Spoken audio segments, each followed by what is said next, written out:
देखिएगा आज हम चैप्टर नंबर 4 शुरू करते हैं। चैप्टर नंबर 4 का नाम है फूरियर ट्रांसफॉर्म। जिस तरह से लाप्लास ट्रांसफॉर्म थी, फिर उसके बाद इनवर्स लाप्लास ट्रांसफॉर्म आई, फिर उसके बाद एप्लीकेशंस आए, उसी तरह से हमारी फूरियर ट्रांसफॉर्मेशन है, लाप्लास इनवर्स फूरियर ट्रांसफॉर्मेशन है और फिर उसका एप्लीकेशन है। इसमें दो तरह की फूरियर ट्रांसफॉर्मेशन होती हैं, एक इनफाइनाइट फूरियर ट्रांसफॉर्मेशन और एक फाइनाइट फूरियर ट्रांसफॉर्मेशन।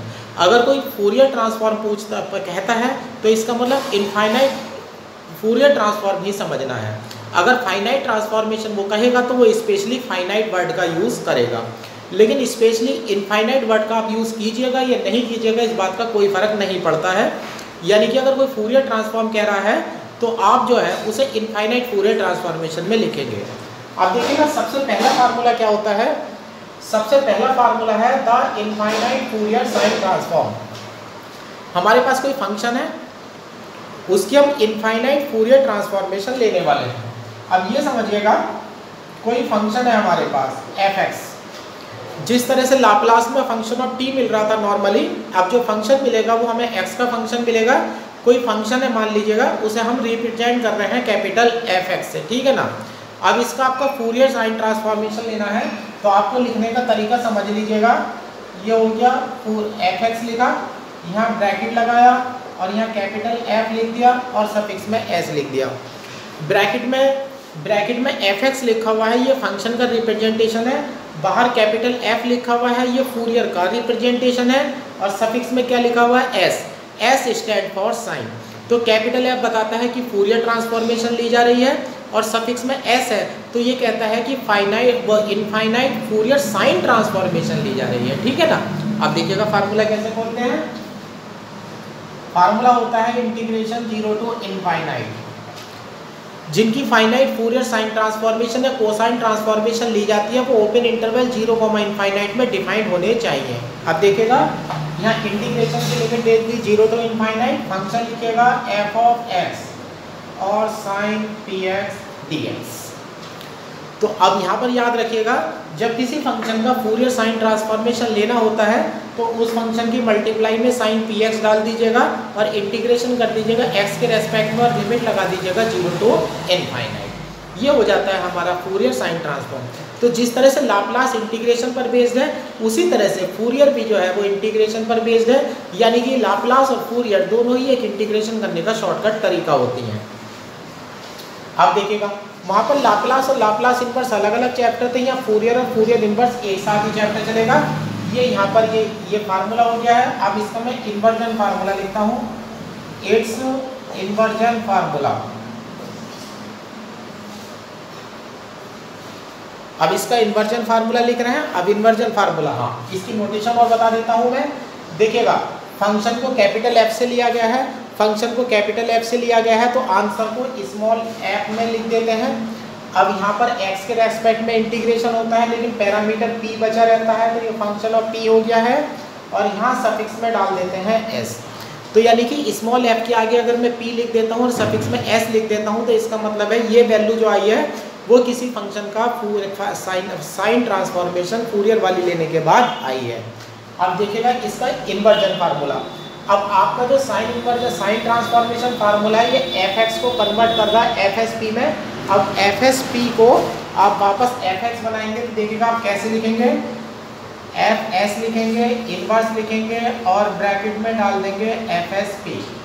अब देख लीजिएगा यहाँ अगर आप f(s) लिखते हैं तो वो साइन ट्रांसफॉर्मेशन है और इनवर्स लगा देते हैं तो ये इनफाइनाइट साइन इन्वर्जन ट्रांसफॉर्मेशन है। अब इधर से हम इधर ला रहे हैं तो इसके फार्मूले में एक एक्स्ट्रा वैल्यू आ जाती है 2/, इंटीग्रेशन की लिमिट 0 टू इनफाइनाइट आ जाती है। ये फंक्शन हो जाएगा f(p) और यहाँ हो जाएगा साइन px और dp।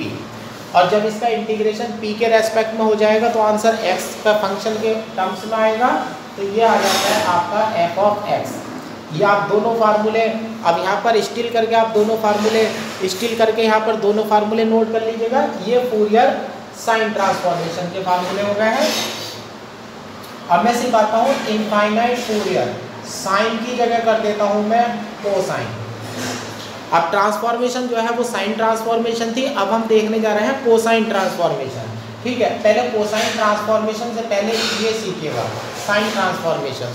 साइन ट्रांसफॉर्मेशन में देखिएगा जो कुछ राइटर तो इस तरह से फार्मूला यूज़ करते हैं जो हमारी बुक में है, ठीक है ना, और कुछ राइटर का फार्मूला अलग होता है करने का तरीका। देखिएगा वो राइटर कैसे यूज़ करते हैं, वो क्या करते हैं, वो इस जो अदर राइटर है, अदर राइटर इस फार्मूले को ऐसे यूज़ करते हैं।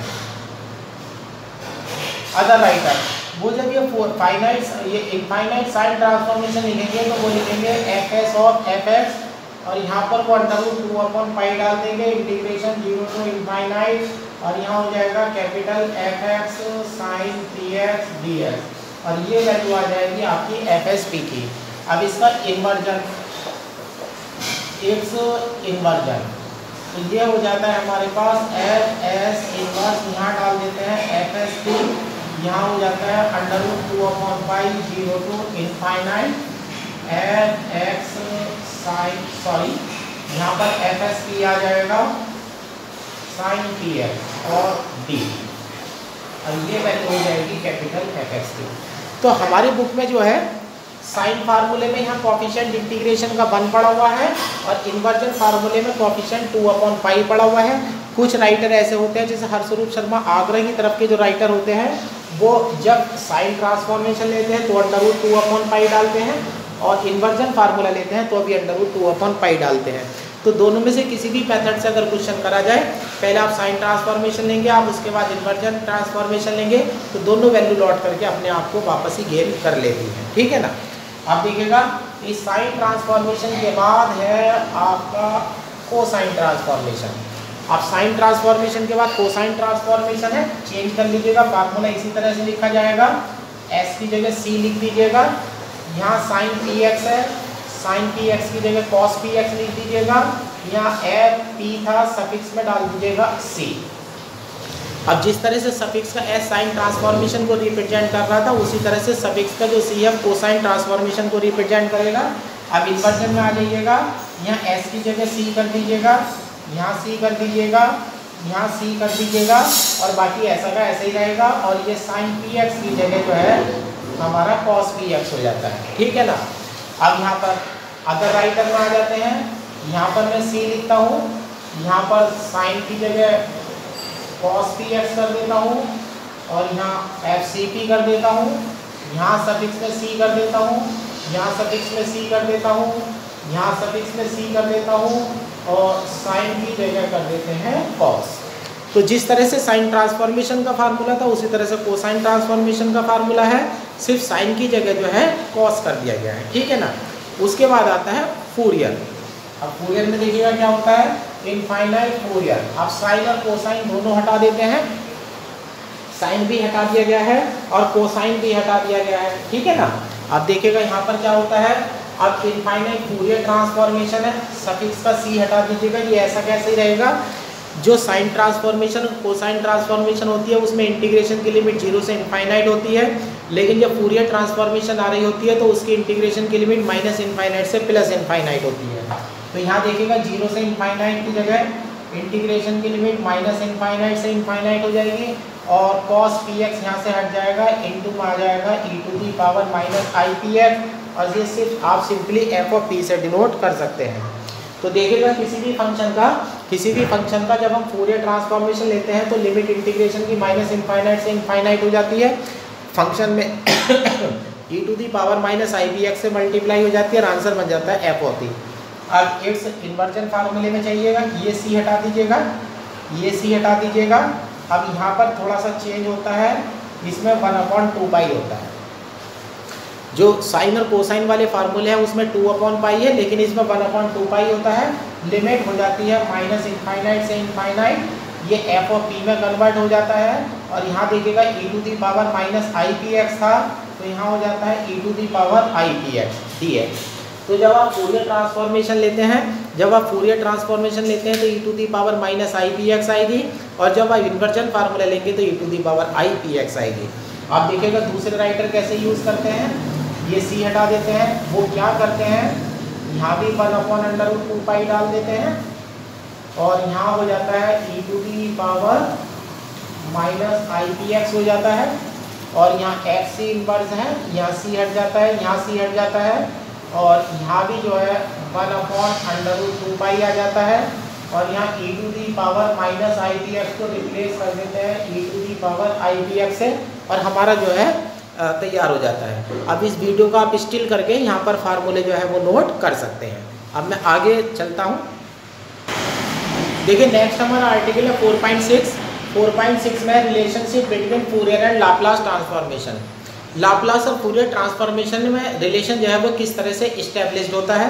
एक फंक्शन लिया गया है let F T equal to function को दो वैल्यू दी गई है। जब t ग्रेटर देन 0 होता है तो e to the power minus X T phi T बनता है, और जब t लेस देन 0 होता है तो यहाँ पर लेस देन 0 हो जाता है।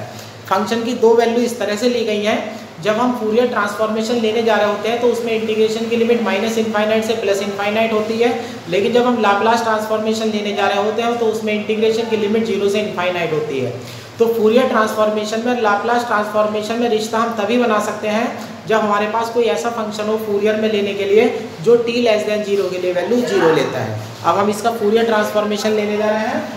अब हम ले लेते हैं फूरियर ऑफ एफ टी। अब हम फूरियर ऑफ एफ टी लेने जा रहे हैं। अभी जो फार्मूला आपको दिया गया था वो फूरियर ऑफ एफ एक्स का दिया गया था। अब वेरिएबल एक्स हटा करके आप वेरिएबल टी डाल दीजिएगा। वहाँ पर e to the power minus I P X से मल्टीप्लाई कर रहे थे, अब यहाँ पर e to the power minus I P T पढ़ लीजिएगा। ये हमारा इंटीग्रेशन हो जाता है minus F T e to the power minus I P T D T बन जाता है। अब यहाँ पर आप दो लिमिट में तोड़ देंगे, माइनस इनफाइनाइट से पहले 0 चलेंगे, यहाँ 0 से इनफाइनाइट है, तो यहाँ पर आपकी एफ टी की वैल्यू में 0 into e to the power minus I P T D T हो जाता है। प्लस नेक्स्ट लिमिट में आप 0 टू इनफाइनाइट जाते हैं, 0 टू इनफाइनाइट में ये वैल्यू हो जाती है e to the power minus X T phi T into e to the power minus I P T D T हो जाती है। ये वाली टर्म आपकी 0 में चली जाएगी, तो आपके पास आ जाता है 0 to infinite e to the power minus, ये एक साथ ले लीजिएगा, ये x प्लस आई भी एक साथ ले लीजिएगा, और बाहर t हो गया और ये हो गया फाई टी डी टी। अब यहाँ पर x प्लस आई पी की फॉर्म है, x प्लस आई पी को कुछ ले लीजिएगा, आप लेट कर लीजिएगा x plus I P equal to कोई नया पैरामीटर u ले लीजिएगा, तो अब आपके पास हो जाता है 0 to infinite e to the power minus U T phi T D T. अब ध्यान से देखिएगा सामने लाप्लास का फार्मूला लिखा हुआ है, p की जगह पैरामीटर की जगह u पैरामीटर यूज हुआ है, तो ये लाप्लास हो गया फाई टी का। तो इस तरह से इधर हो जाता है फूरियर ऑफ एफ टी और इधर हो जाता है लाप्लास ऑफ फाई टी। तो यानी कि फंक्शन अगर इस तरह से डिफाइन किया जाए तो इस पूरे फंक्शन का फूरियर और इस अकेले फंक्शन का लाप्लास दोनों हमें सेम रिजल्ट देते हैं। इस तरह से दोनों के बीच में एक रिलेशन का एस्टेब्लिशमेंट हो जाता है। अब देखिएगा एग्जाम्पल, एक्सरसाइज में क्वेश्चन कोई ढंग का नहीं है। इस वाले चैप्टर की प्रॉपर्टी है कि जितने भी एग्जाम्पल्स हैं वही सारे मेन है। अब यहाँ देखिएगा फाइंड फूरियर ट्रांसफॉर्म ऑफ, आप फूरियर ट्रांसफॉर्मेशन लेने वाले हैं फंक्शन ऑफ एक्स है, फंक्शन ऑफ एक्स की वैल्यू 1 है जबकि मोड एक्स लेस देन है ए से, और दूसरी वैल्यू 0 है जब मोड एक्स ग्रेटर देन ए से है। जब ये फूरियर ट्रांसफॉर्मेशन आ जाएगी तो उसके बाद लिखता है हैंस इवैल्यूएट, यानी कि जब आपका आंसर आ जाए तो उसके बाद ये दो इंटीग्रेशन और निकाल दीजिएगा। अब देखिएगा जब फूरियर एफ एक्स का फंक्शन है, जो फंक्शन मिला हुआ है वो एक्स का फंक्शन मिला हुआ है, तो जब हम इसका फूरियर ट्रांसफॉर्मेशन लेंगे तो इंटीग्रेशन एक्स के रेस्पेक्ट में होगा, और देखिएगा इन दोनों इंटीग्रेशन में इंटीग्रेशन पी के रेस्पेक्ट में है। तो यानी कि पहले आपको फूरियर लेनी है, जब फूरियर का आपका रिजल्ट आ जाएगा तो फिर आपको इन्वर्जन फार्मूला लगाना है और इस इंटीग्रेशन की वैल्यू निकाल देनी है। ये 3-4 क्वेश्चन हमारे चैप्टर में इस तरह से जो वेरी वेरी इंपॉर्टेंट होते हैं, और इस मतलब इस पूरे चैप्टर में समझ लीजिएगा 5 या 6 क्वेश्चन आपको सीखने होंगे। अब उसमें से आप सबसे पहला क्वेश्चन जो है वो सीखने जा रहे हैं। आप देखिएगा आंसर में एफ एक्स को हम अच्छी तरह से डिफाइन करते हैं, एफ एक्स इक्वल टू 1 है, एफ एक्स की वैल्यू 1 है। यहाँ देखिएगा आपको कंडीशन मिली हुई है mod x less than a की, mod x less than a follow करता है minus a less than x less than a. अगर मोड एक्स की वैल्यू ए से छोटी है तो एक्स की जो वैल्यू है वो माइनस ए से प्लस ए के बीच में लाई करेगी, और दूसरी वैल्यू में देखिएगा 0। यहाँ देखिएगा मोड एक्स ग्रेटर देन ए है, मोड एक्स की वैल्यू ए से ग्रेटर देन 2 केस में होती है, या तो एक्स माइनस ए से छोटा होगा या एक्स ए से बड़ा होगा। तो यहाँ पर दो कंडीशन बन जाती हैं, एक्स लेस देन माइनस ए और एक्स ग्रेटर देन ए। तो अब फंक्शन जो है आपका 3 वैल्यू ले चुका है, एक लिमिट आपकी माइनस ए से ए में जानी चाहिए, एक लिमिट माइनस ए से पीछे जानी चाहिए और एक लिमिट ए से इनफाइनाइट में जानी चाहिए, ठीक है ना। तो यानी कि अब मैं फूरियर का जब ट्रांसफॉर्मेशन का फार्मूला लगाऊंगा तो उस फूरियर के ट्रांसफॉर्मेशन के फार्मूले में मैं इंटीग्रेशन की 3 लिमिट तोड़ दूंगा। अब ये लेने जा रहा हूँ मैं फूरियर ऑफ एफ एक्स। सबसे पहले आप फार्मूला अप्लाई करिएगा, माइनस इनफाइनाइट से इनफाइनाइट हो जाएगा, एफ एक्स हो जाएगा और e to the power minus I P x और डी एक्स हो जाएगा, ठीक है ना।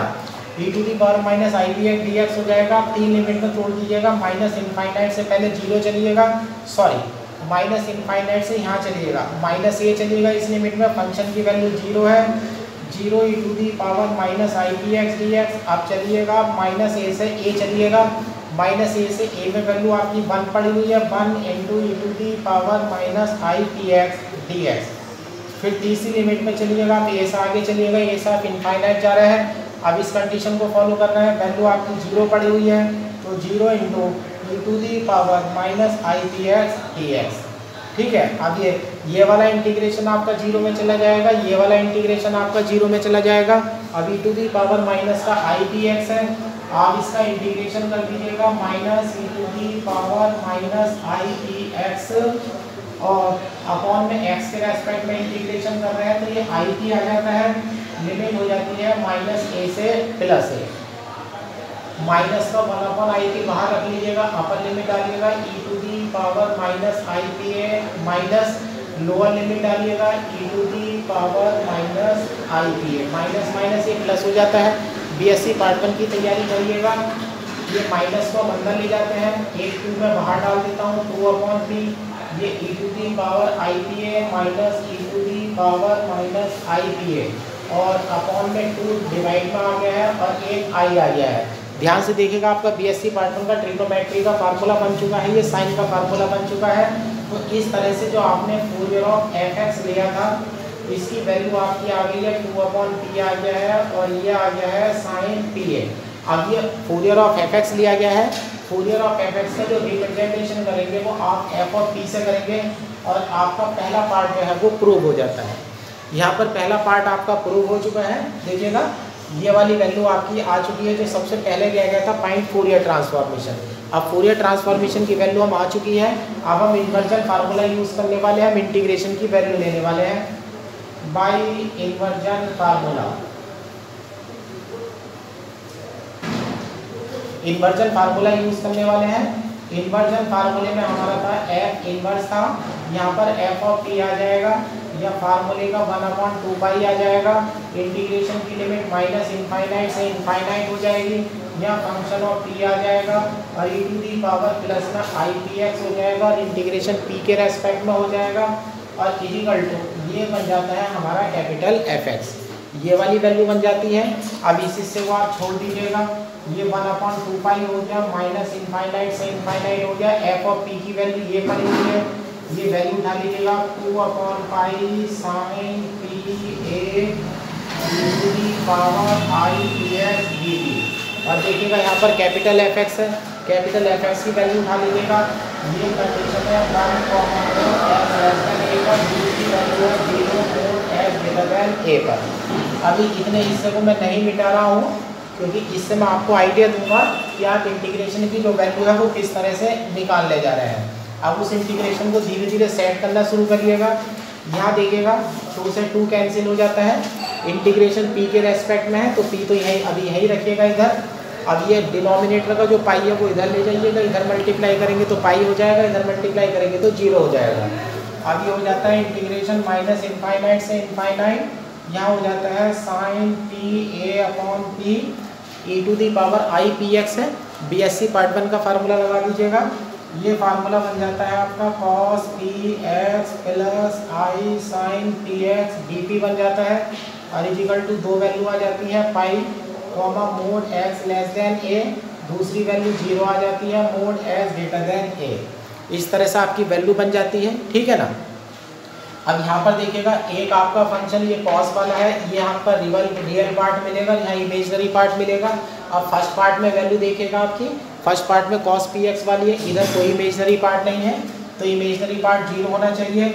अब यहाँ से बीएससी पार्ट 1 के अकॉर्डिंग अप्लाई कर दीजिएगा रूल इक्वेटिंग रियल पार्ट। दोनों तरफ का आप रियल पार्ट ले लीजिएगा तो लेफ्ट हैंड साइड में तो दोनों पार्ट है, लेकिन राइट में इमेजनरी पार्ट है नहीं, तो इमेजनरी पार्ट 0 में चला जाएगा। अब आपके देखिएगा पहली वैल्यू तैयार होने का नंबर आ गया है, माइनस इनफाइनाइट से इनफाइनाइट हो जाता है sine P A upon p हो जाता है, और यहाँ हो जाता है कॉस पी एक्स और डी पी।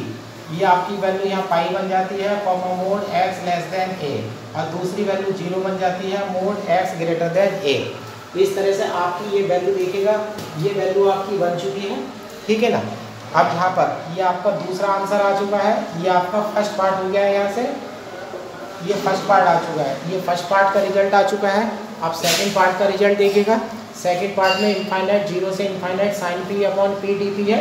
अब यहाँ पर सेकंड पार्ट के लिए अब इस वाली टर्म से इस वाली टर्म में जाना है तो कॉस हटाना है, पी को आप चेंज नहीं कर सकते क्योंकि पी जो है वेरिएबल है, इस समय पी के रेस्पेक्ट में आप इंटीग्रेशन कर रहे हैं, लेकिन आप एक्स को चेंज कर सकते हैं ना।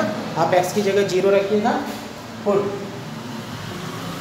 X equal to 0। जब आप एक्स की जगह यहाँ पर 0 रखते हैं तो ये हो जाता है माइनस इनफाइनाइट से infinite sine P A upon P बन जाता है, डी पी बन जाता है। अब देखिएगा राइट हैंड साइड में मैं क्या कहने वाला हूँ, मैंने x की जगह 0 रखा है तो 0 जो वैल्यू है वो इस रूल को फॉलो करेगी, क्योंकि मोड x जो है वो a से छोटा है, यानी कि मोड x की वैल्यू a से छोटी है तो x माइनस a से प्लस a में जा रहा होगा, तो उसके बीच में ठीक बीच में 0 पड़ेगा। तो x इक्वल टू 0 पर जब मैं वैल्यू लूँगा तो ये यहाँ से आएगी वैल्यू, तो ये वैल्यू पाई हो जाती है। और इंटीग्रेशन देखिएगा, लिमिट माइनस इनफाइनाइट से इनफाइनाइट है, साइन के ऊपर साइन के मैं पी की जगह माइनस रखता हूँ तो माइनस मिलेगा, नीचे पी की जगह माइनस रखता हूँ तो माइनस मिलेगा, माइनस माइनस मिलकर के कट जाएंगे, आपस में प्लस हो जाएगा, तो यानी कि इवन फंक्शन है। इवन फंक्शन की आप प्रॉपर्टी लगा दीजिएगा तो यहाँ से आपका हो जाएगा 2 × 0 to infinite sine P A upon P D p equal to pi हो जाता है, और यहाँ से आपकी वैल्यू बन जाती है 0 to infinite sine P A upon P D P, और यहाँ से वैल्यू आपकी π/2 बन जाती है। तो इस तरह से जो सेकंड पार्ट है उस सेकंड पार्ट का जो आंसर है वो आपका π/2 बन जाता है। आप देखिएगा ये एग्जाम्पल नंबर 3 है, find Fourier transform of, function दिया हुआ है, इसका फूरियर ट्रांसफॉर्मेशन निकालनी है, हैंस इवैल्यूएट, और फिर ये इंटीग्रेशन निकालना है। ये वाला क्वेश्चन और पीछे वाला क्वेश्चन दोनों सेम है, बिल्कुल सेम तरीके से होंगे। ये फूरियर ट्रांसफॉर्मेशन से जब आपका रिजल्ट आ जाएगा तो उसके बाद आप इन्वर्जन फार्मूला लेंगे। इन्वर्जन फार्मूले में इंटीग्रेशन पी के रेस्पेक्ट में होता है, लेकिन यहाँ देखिएगा इंटीग्रेशन एक्स के रेस्पेक्ट में है। इंटीग्रेशन की फर्स्ट प्रॉपर्टी लगा देंगे अपनी आइडेंटिटी और पी को कन्वर्ट कर देंगे एक्स में, और सीधे हमारा आंसर तैयार हो जाएगा। बिल्कुल जैसे क्वेश्चन पहला किया गया था, पिछला वाला एग्जाम्पल था, उसी का रिपीट करिएगा। ये एग्जाम्पल सबसे ज़्यादा इंपॉर्टेंट है, जो पहली एक्सरसाइज है उसमें इससे इंपॉर्टेंट एग्जाम्पल कोई नहीं है। अब देखिएगा फिर कंडीशन लेने जाना है, आंसर में आ जाइएगा Fourier of F x. Fourier of x के फार्मूले में माइनस इनफाइनाइट से इनफाइनाइट है F x e⁻ i P x D x है। लिमिट बोल दीजिएगा, पहले माइनस इनफाइनाइट से -1 चाहिएगा, माइनस इनफाइनाइट से -1 जाते हैं तो आप इस वाले हिस्से में है तो वैल्यू 0 हो जाएगी, 0 e⁻ i P x D X, फिर -1 से +1 जाइएगा। अब यहाँ ऊपर आ जाते हैं आप 1 - x² e⁻ i P x D x plus next limit 0 to 1 हो जाती है, फिर आप नीचे आ जाते हैं 0 e⁻ i P x D x. First term और लास्ट वाली टर्म ये 0 में चली जाती है, मिडिल टर्म बचती है। आप इसे फर्स्ट और इसे सेकंड फंक्शन मान के इंटीग्रेशन करिएगा तो ये हो जाता है -1 to 1, सॉरी यहाँ फर्स्ट एज इट इज हो जाएगा 1 - x², इसका इंटीग्रेशन करिएगा e⁻ आई पी एक्स, और नीचे आ जाता है इंटीग्रेशन में माइनस का आई पी, लिमिट आ जाती है आपकी -1 से +1, फार्मूले का माइनस आ जाएगा -1 से +1, इसका डिफ्रेंशिएशन करिएगा तो ये आपका आ जाता है माइनस का 2x आ जाता है, इसका इंटीग्रेशन करिएगा तो e⁻ i P x upon -i P, और यहाँ बन जाता है dx।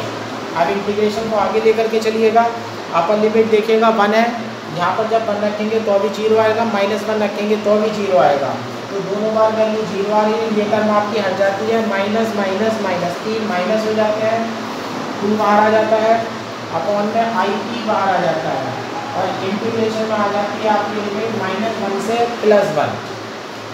अब आपके पास बचता है x e⁻ i P x D x, first और सेकेंड। एक बार आप फिर दोबारा से इंटीग्रेशन बाई पार्ट्स लगाइएगा, माइनस का 2 आई पी बाहर से आ रहा है, फर्स्ट एज इट इज है, सेकेंड का integration e to the power minus I P x upon minus i की लिमिट -1 से +1 हो जाती है limit.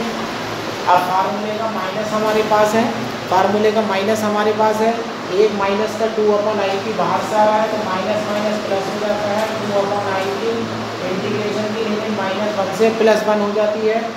First as it is, sorry first का डिफरेंशिएशन करिएगा 1 हो जाएगा, सेकंड का इंटीग्रेशन कर दीजिएगा e to the power -i upon -i और dx। अब ये देखिएगा माइनस का 2/i है, माइनस माइनस देखिएगा प्लस हो जाएंगे, आई स्क्वायर आ जाएगा, आई स्क्वायर की वैल्यू फिर माइनस होती है तो फिर माइनस आ जाएगा, यहाँ हो जाएगा पी स्क्वायर। अब आप यहाँ 1 वैल्यू डालिएगा तो ये हो जाता है e to the power minus का i p minus lower limit में डालिएगा, लोअर लिमिट से पहले माइनस लगता है लेकिन एक माइनस बाहर पहले से लगा है, माइनस माइनस प्लस हो जाता है और ये हो जाता है e टू दी पावर, यहाँ माइनस माइनस प्लस हो जाता है आई पी। अब ये फार्मूला आपका तैयार हो रहा है बीएससी पैटर्न से। अब यहाँ पर देखिएगा आई यहाँ है तो आई स्क्वायर बनेगा, आई स्क्वायर की वैल्यू -1 बनेगी, माइनस माइनस प्लस हो जाएगा तो यहाँ पर हो जाता है 2/p² हो जाता है, एक इंटीग्रेशन और आ जाता है e to the power -i upon i p, limit दोबारा -1 से +1 हो जाती है।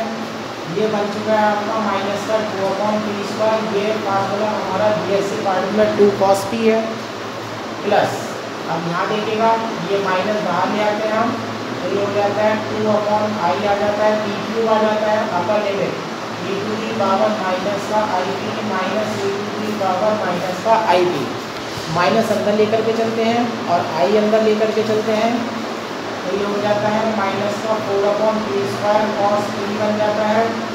यहाँ माइनस अंदर ले जा रहा हूँ तो प्लस हो जाएगा, एक 2 डाल देता हूँ मल्टीप्लाई करके, ये हो जाता है 4/p³ हो जाता है।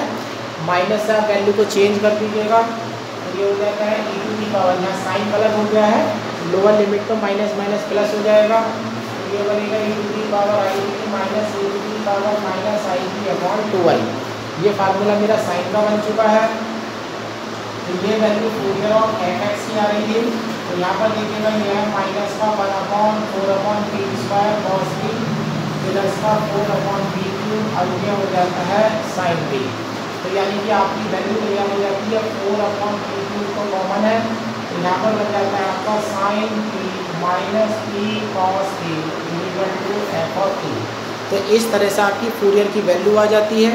तो आपकी f ऑफ p की वैल्यू बनी है 4/p³ sine p minus p cos p। अब इसका इन्वर्जन फार्मूला लेने चलते हैं। आप देखिएगा क्वेश्चन मैंने लिखा हुआ छोड़ दिया है, उसे मैंने नहीं मिटाया है क्योंकि वैल्यू को मैच कराना सिखाना पड़ेगा। आप देखिएगा f ऑफ p आ चुका है। अब इन्वर्जन फार्मूला लीजिएगा बाई फूरियर इन्वर्जन।